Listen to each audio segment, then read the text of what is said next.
नमस्कार, news blast में आप सभी का स्वागत है। मैं हूं आपके साथ दीपिका सिंह। चलिए शुरुआत करेंगे न्यूज ब्लास्ट खबरों की। शिवसेना उद्धव बालासाहेब ठाकरे के नेता संजय राउत का दावा, 2024 में राहुल गांधी लाएंगे राजनीतिक बदलाव, ये संजय राउत ने दावा किया है।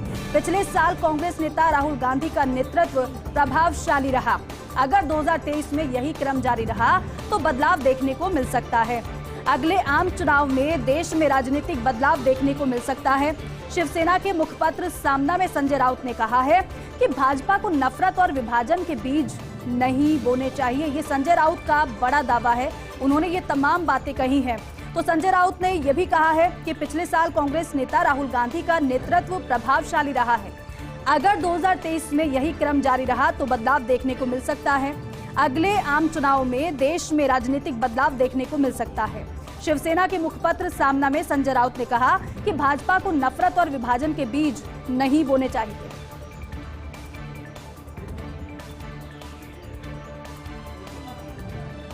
आगे बढ़ेंगे। प्रबोध सक्सेना बने हिमाचल के नए मुख्य सचिव।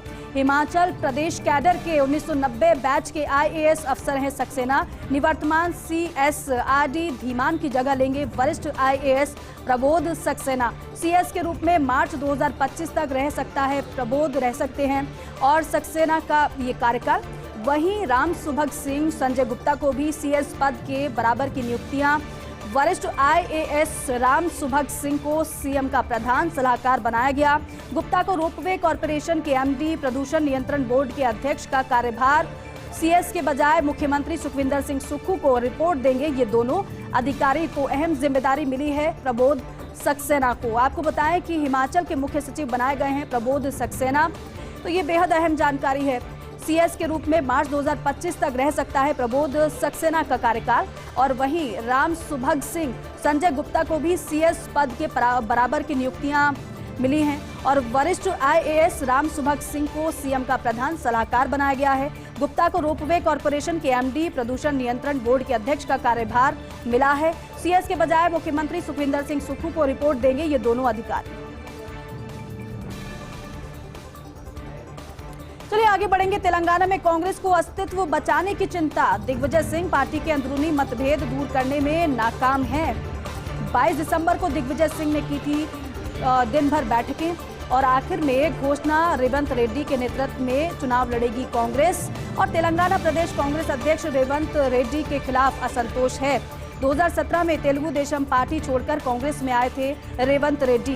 पार्टी के पुराने वफादार नेता रेवंत रेड्डी के खिलाफ दिग्विजय सिंह ने कांग्रेस हाईकमान को रिपोर्ट भेजी है। तो तेलंगाना में कांग्रेस को अस्तित्व बचाने की चिंता महसूस हो रही है। और आपको ये बताएं कि अंदरूनी मतभेद दूर करने में दिग्विजय सिंह पार्टी की अंदरूनी जो मतभेद हैं उसे दूर करने में वो नाकाम साबित हुए हैं। और यही वजह है कि कांग्रेस को अब तेलंगाना में अस्तित्व बचाने की चिंता महसूस की जा रही है। 22 दिसंबर को दिग्विजय सिंह ने की थी दिन भर बैठकें। आखिर में घोषणा रेवंत रेड्डी के नेतृत्व में चुनाव लड़ेगी कांग्रेस। तेलंगाना प्रदेश कांग्रेस अध्यक्ष रेवंत रेड्डी के खिलाफ असंतोष है और 2017 में तेलुगु देशम पार्टी छोड़कर कांग्रेस में आए थे रेवंत रेड्डी। पार्टी के पुराने वफादार नेता रेवंत रेड्डी के खिलाफ है और दिग्विजय सिंह ने कांग्रेस हाईकमान को रिपोर्ट भेज दी है। चलिए अब बात करेंगे देश भर में जैन समाज के प्रदर्शन की। दरअसल देश भर में जैन समाज का प्रदर्शन देखने को मिल रहा है। श्री समेध शिखर जी तीर्थ को पर्यटन स्थल घोषित करने से रोष है। राष्ट्रपति को ज्ञापन दिया है जैन समाज ने। अहमदाबाद, दिल्ली, मुंबई में भी जैन समाज का विरोध प्रदर्शन है। दिल्ली में नई संसद बिल्डिंग पर भी प्रदर्शन लोगों ने किया है। अब रेल भवन के पास भी जोरदार प्रदर्शन किया गया है। समेध शिखर जी को बचाने के लिए जैन समाज प्रदर्शन कर रहा है। तो जैन समाज का प्रदर्शन लगातार देखने को मिल रहा है, बल्कि एक जगह नहीं, अलग अलग जगहों पर जैन समाज के लोग प्रदर्शन कर रहे हैं और ये जो प्रदर्शन है देश भर में देखने को मिल रहा है। दरअसल श्री समेध शिखर जी तीर्थ को पर्यटन स्थल घोषित करने से जैन समाज में रोष है और यही वजह है कि राष्ट्रपति को ज्ञापन भी दिया गया है जैन समाज की तरफ से। अहमदाबाद, दिल्ली, मुंबई में भी जैन समाज का विरोध प्रदर्शन देखने को मिला है। दिल्ली में नई संसद बिल्डिंग पर भी प्रदर्शन लोगों ने किया है। रेल भवन के पास भी जोरदार प्रदर्शन किया गया। समेध शिखर जी को बचाने के लिए जैन समाज दरअसल ये प्रदर्शन कर रहा है। सरकार ने समुद्री डकैतों के खिलाफ पहली बार बनाया कानून। जी हां, सरकार ने समुद्री डकैतों के खिलाफ पहली बार कानून बनाया है। समुद्री डकैतों के खिलाफ मैरीटाइम एंटी पायरेसी विधेयक पारित किया गया है। समुद्री डकैतों से भारत की पहली भिड़ंत सितंबर 1999 में हुई थी।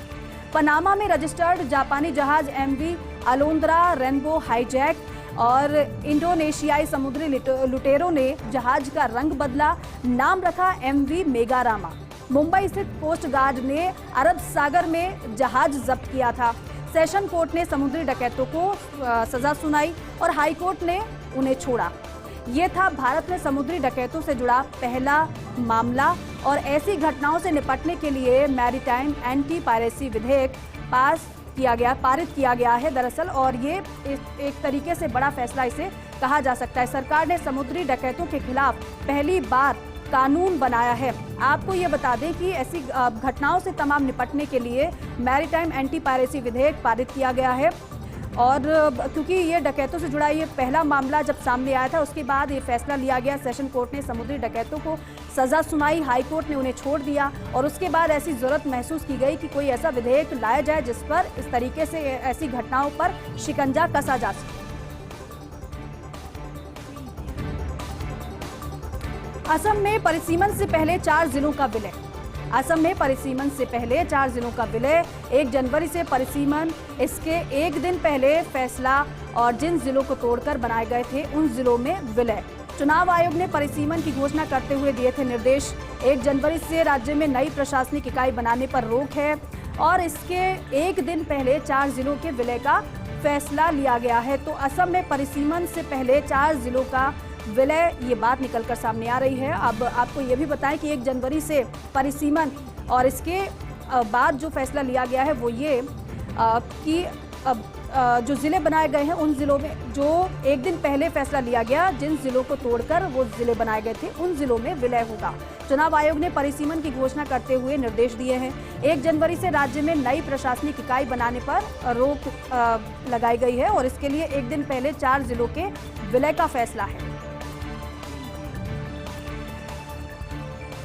तिब्बत के धर्मगुरु दलाई लामा ने चीन पर साधा निशाना। जी हां, क्योंकि तिब्बत के धर्मगुरु दलाई लामा ने चीन पर निशाना साधा है। चीन कर रहा बौद्ध धर्म को नष्ट करने का क्रमबद्ध प्रयास, ये दलाई लामा ने कहा है।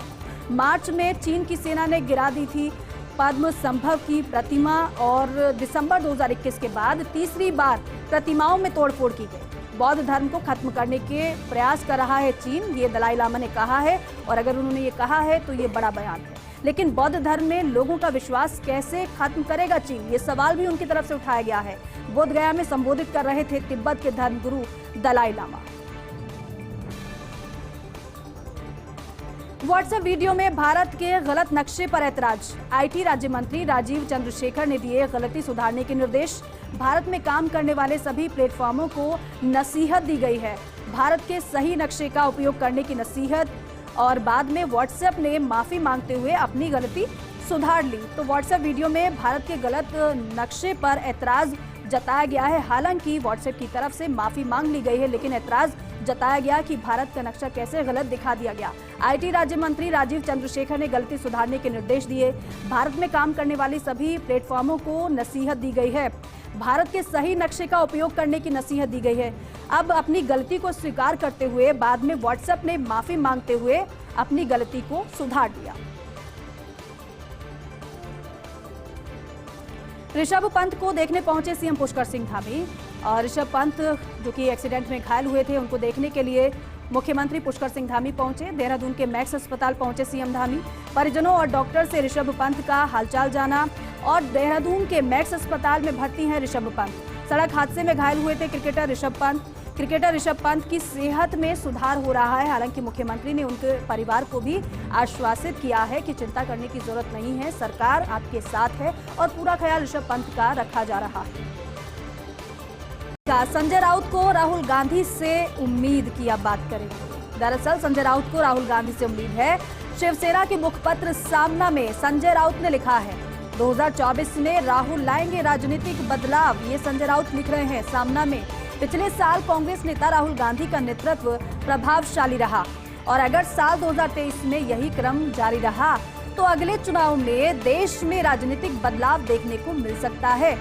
ये संजय राउत ने लिखा है सामना में। एक तरीके से राहुल गांधी की उन्होंने तारीफ की है, राहुल गांधी के नेतृत्व की उन्होंने तारीफ की है। लिख रहे हैं कि 2024 में राहुल राजनीतिक बदलाव लाएंगे। पिछले साल कांग्रेस नेता राहुल गांधी का नेतृत्व प्रभावशाली रहा और अगर साल 2023 में यही क्रम जारी रहा तो अगले चुनाव में देश में राजनीतिक बदलाव देखने को मिल सकता है।